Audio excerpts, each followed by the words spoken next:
ఆత్మహత్యలు చాప్టర్ 3 యువ లెస్లీ పారిష్తో పరిచయం. మేము ఆశ్చర్యపోతూ మాట్లాడుకుని దిగి బిగుసుకుపోయాము. ఆ యువ లెస్లీ యువ రిచార్డ్ను కన్నెత్తి కూడా చూడకుండా వేగంగా ఎలివేటర్ పక్కనున్న వరండా ద్వారా పరుగులాంటి నడకతో తన గదివైపుగా నడవసాగింది. మేము ఆశ్చర్యం నుంచి తేరుకునేసరికి వారిరువురూ అక్కడి నుంచి వెళ్ళిపోయారు. లెస్లీ ఆగు అని అరిచింది భార్య. యువ లెస్లీ ఆగి ఎవరో పరిచయస్తులు పిలుస్తున్నారని భావించి వెనకకు తిరిగింది, కానీ మమ్మల్ని గుర్తించలేకపోయింది.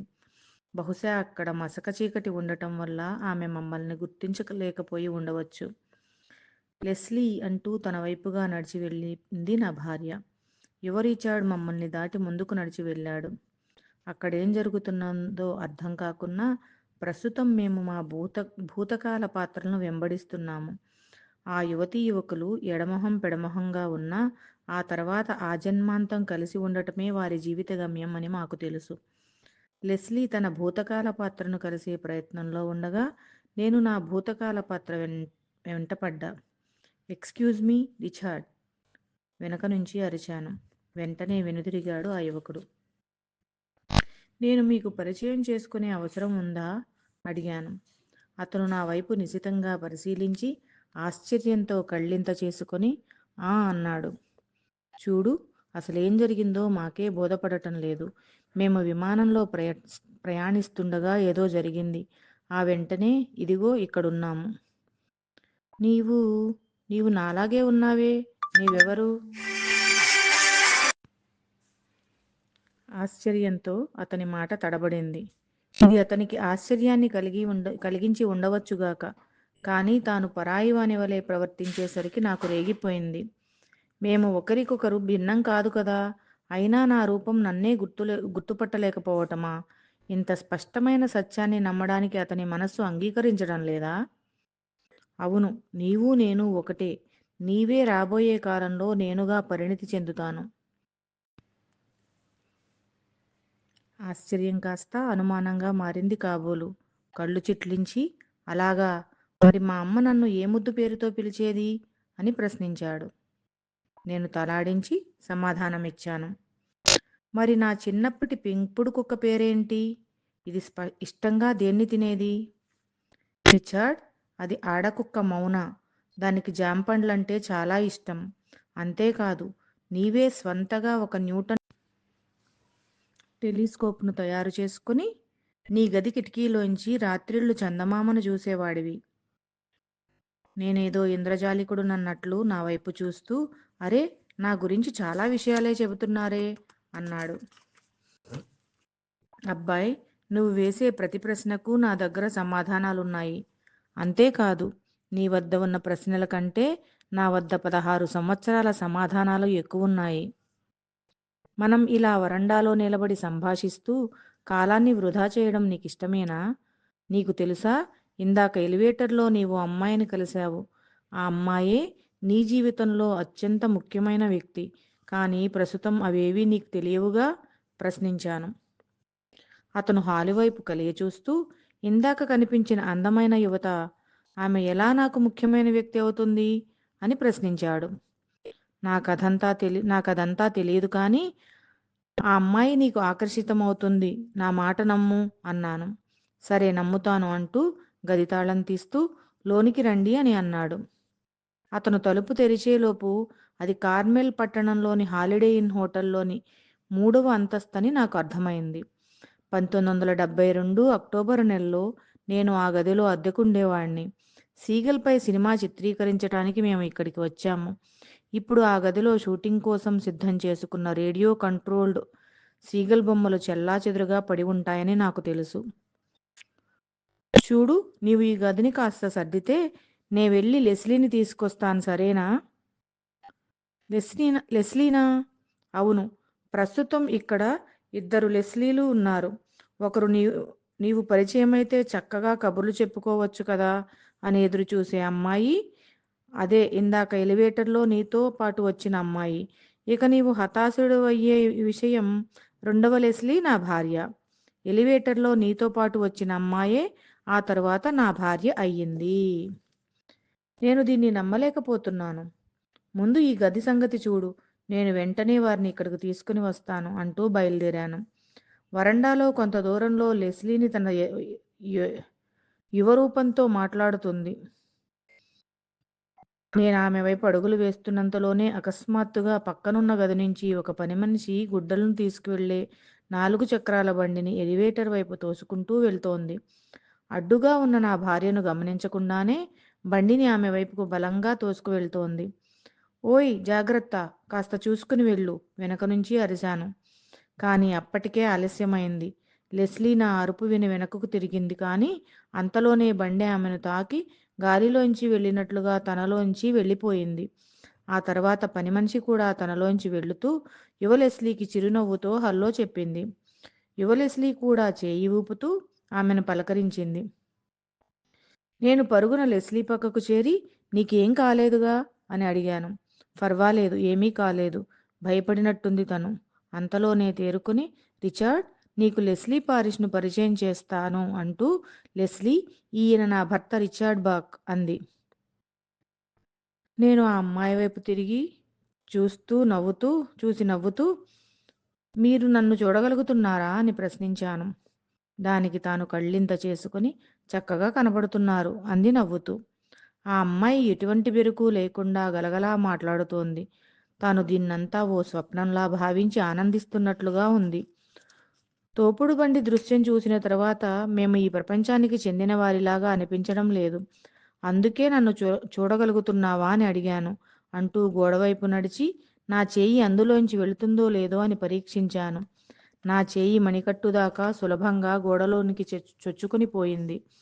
యువలిస్లీ దానిని చూసి ఆశ్చర్యంతో గట్టిగా అరిచి నవ్వింది.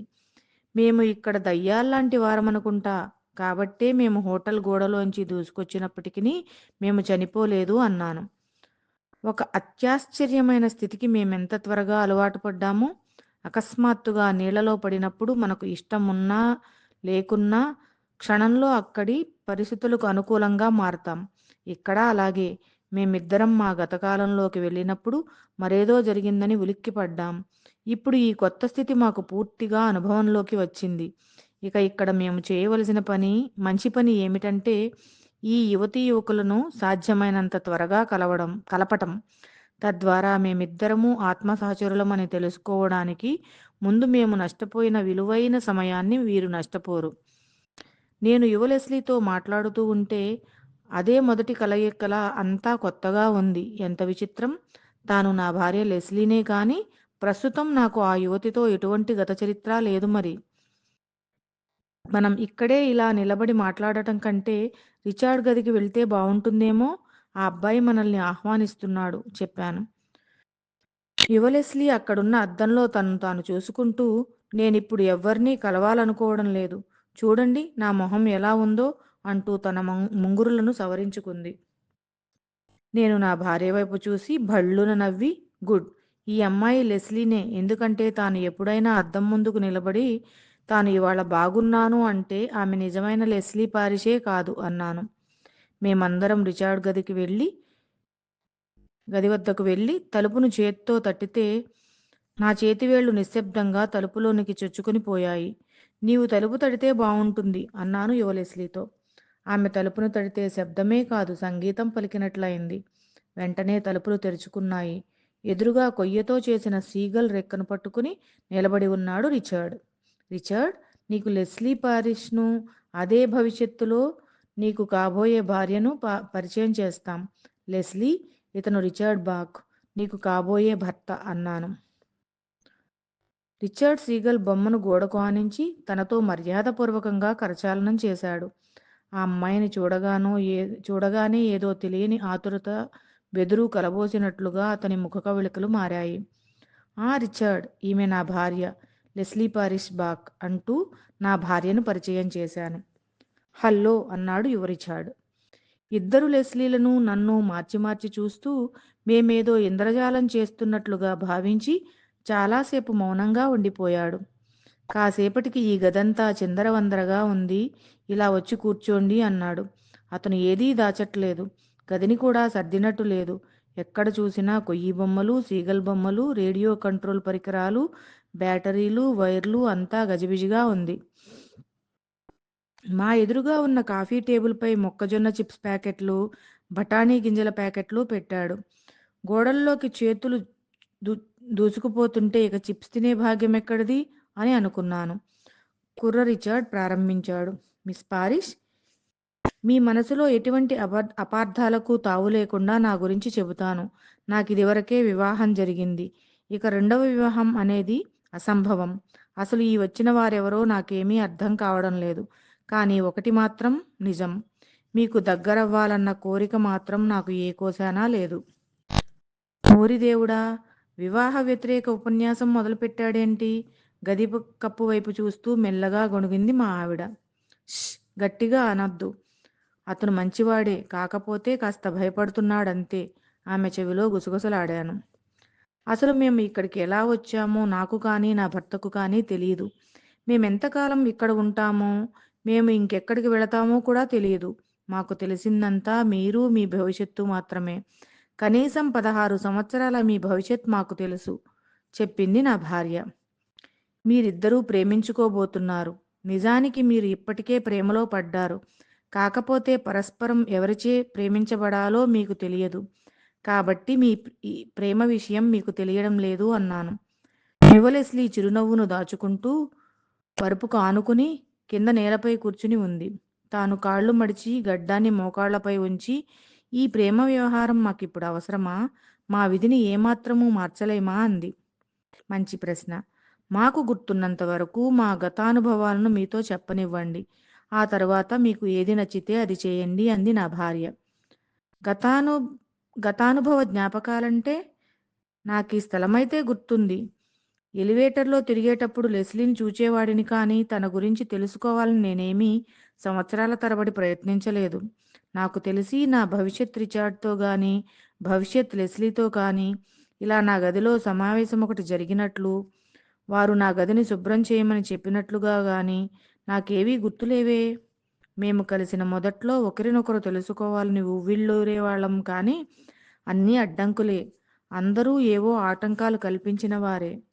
మేము విడివిడిగా కొన్ని తప్పులు చేశాం కానీ కలిసి మాత్రం ఏ తప్పు చేయలేదు. మీరు అలాంటి పొరపాట్లు ముందు ముందు చేయకూడదనే అన్ని విషయాలు మీకు ముందే చెబుతున్నాము. మేము మీలాగే ఈ ఎలివేటర్లోనే కలుసుకున్నాం కానీ ఒకరినొకరు అర్థం చేసుకోవడానికి చాలా కాలం పట్టింది. చొరవతో దగ్గరవ్వడానికి తగినంత ధైర్యం ఉండేది కాదు మాకు, చెబుతోంది నా భార్య. మీరింకా ఒకరిలో ఒకరు ఒదిగిపోకుండా ఉండటాన్నే చూస్తే మీరు పిచ్చోళ్ళు అనిపిస్తోంది మాకు. ఎలాగైతేనేం మీరు కలిశారు. భగవంతునికి ధన్యవాదాలు. ఇక మీ జీవితాలు ఒకదానితోనొకటి పెనవేసుకుని సాగే భవిష్యత్ ప్రణాళిక సిద్ధమైంది, చెప్పాను. మా యువజంట చూపులు ఒక్క క్షణం కలిసి వెంటనే పక్కకు మరలాయి. మేము మీరుగా ఉన్నప్పుడు చాలా సమయం వృధా చేశాం. వైపరీత్యాలను ఎదుర్కొనే ఎన్నో అవకాశాలను సద్వినియోగం చేసుకోలేదు. వైపరీత్యాలా? ఆశ్చర్యంతో అడిగాడు యువ రిచార్డ్. నీవింకా పరిణితి చెందలేదు. వైపరీత్యాలంటే ఏమిటో కూడా నీకు తెలియదు అన్నాడు. మరైతే మీరే వివరించండి. అసలు మీరొక్కరే సమస్యలన్నింటినీ పరిష్కరించగలరని భావిస్తున్నారా? మీ వద్ద అన్నింటికీ పరిష్కారాలున్నాయా? ప్రశ్నించాడు. ఎందుకంత ఆత్మరక్షణా ప్రయత్నం? ఈ అమ్మాయి అన్నింటా చాలా సమర్థురాలు. నీవు కూడా తెలివైన వాడివి. ముందు ఇది తెలుసుకో. మీరిరువురూ కలిస్తే ఇక మిమ్మల్ని ఏ శక్తి ఆపలేదు, చెప్పాను. దేని నుంచి మమ్మల్ని ఆపలేరు? నా భావాల తీవ్రతను గుర్తించి ఇది స్వప్నం కాదు వాస్తవమని గ్రహించినట్లుగా అడిగింది యువలెస్లీ. మీరిరువురూ ఆత్మ సహచరులు, గొప్ప ప్రేమికులు. అతి మనోహర ప్రేమమయ జీవితం మీ ముందు ఉంది.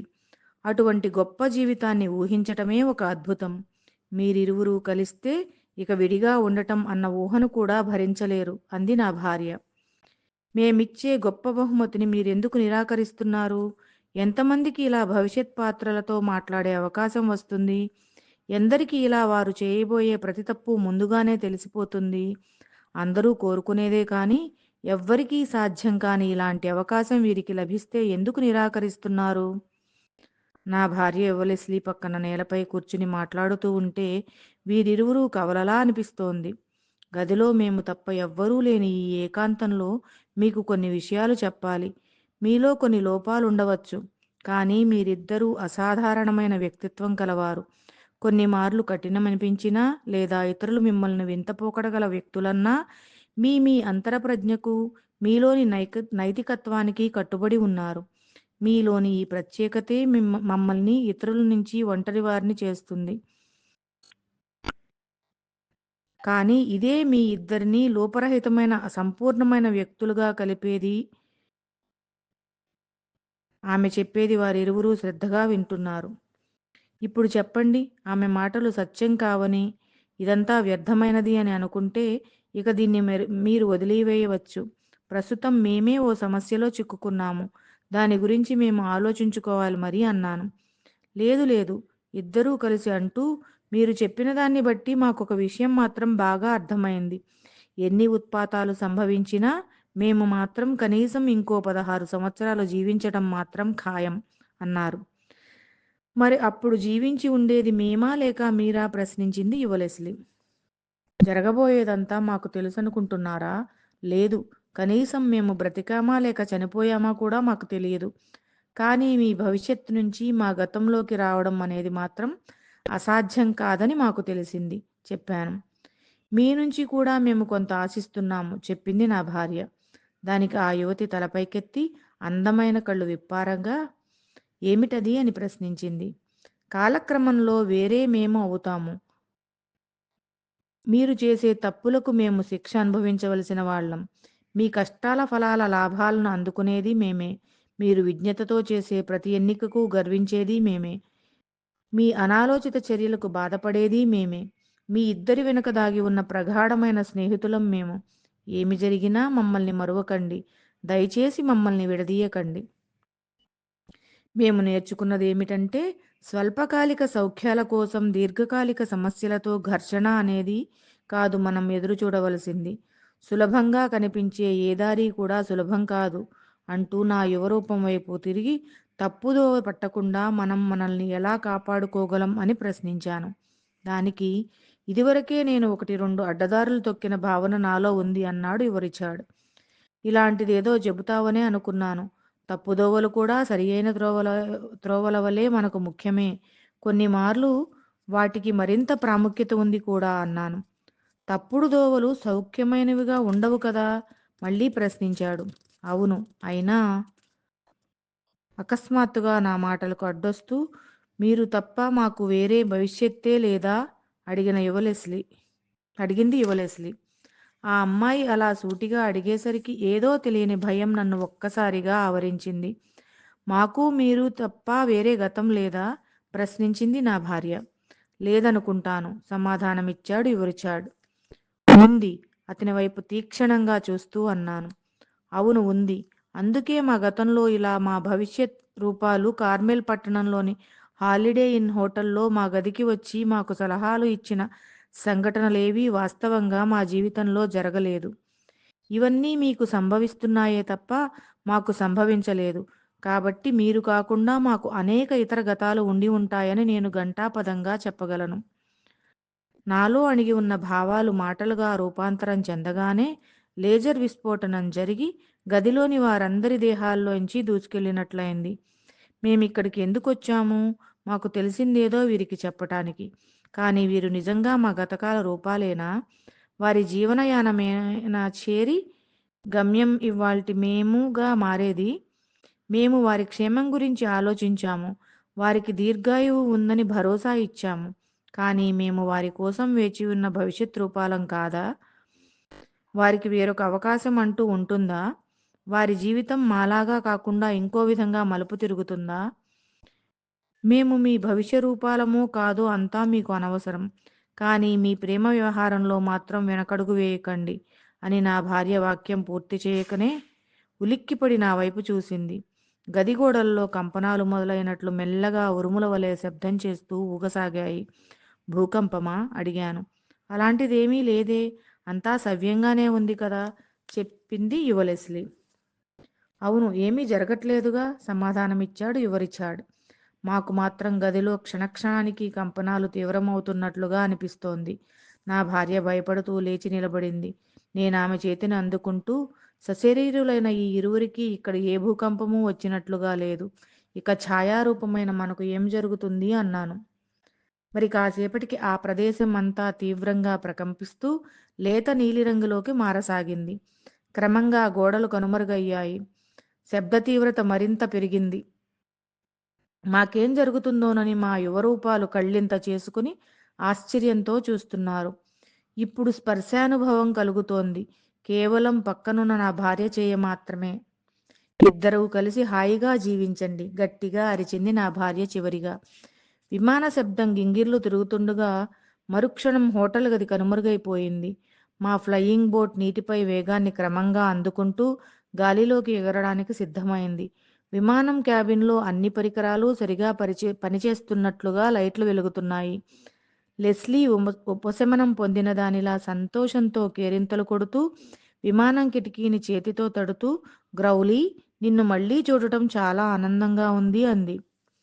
కంట్రోల్ స్టిక్ను నా వైపుకు లాగగానే మా చిన్ని విమానం నీటిని ఛేదించుకుంటూ గాలిలోకి లేచింది. నీటిలోంచి ఇసుక పర్రులు క్రమంగా అగోచరమయ్యాయి. మళ్ళీ గాలిలోకి ఎగరటం ఎంతో క్షేమంగా అనిపించింది. గ్రౌలీ తనంతట తానే కదిలింది. గ్రౌలీ మనల్ని కార్మెల్ హాలిడే ఇన్ నుంచి తప్పించింది. కానీ కాక్పిట్లో థ్రాటిల్ని ఎవరు ముందుకు లాగారబ్బా? ఆశ్చర్యంతో అన్నాను. లెస్లీ సమాధానం చెప్పేలోగా నేను అనే శబ్దం మా వెనక నుంచి వినిపించింది. మేము ఇద్దరము ఒకేమారు వెనుకకు తిరిగాము. ఆశ్చర్యంతో మాట రావడం ఆగిపోయింది.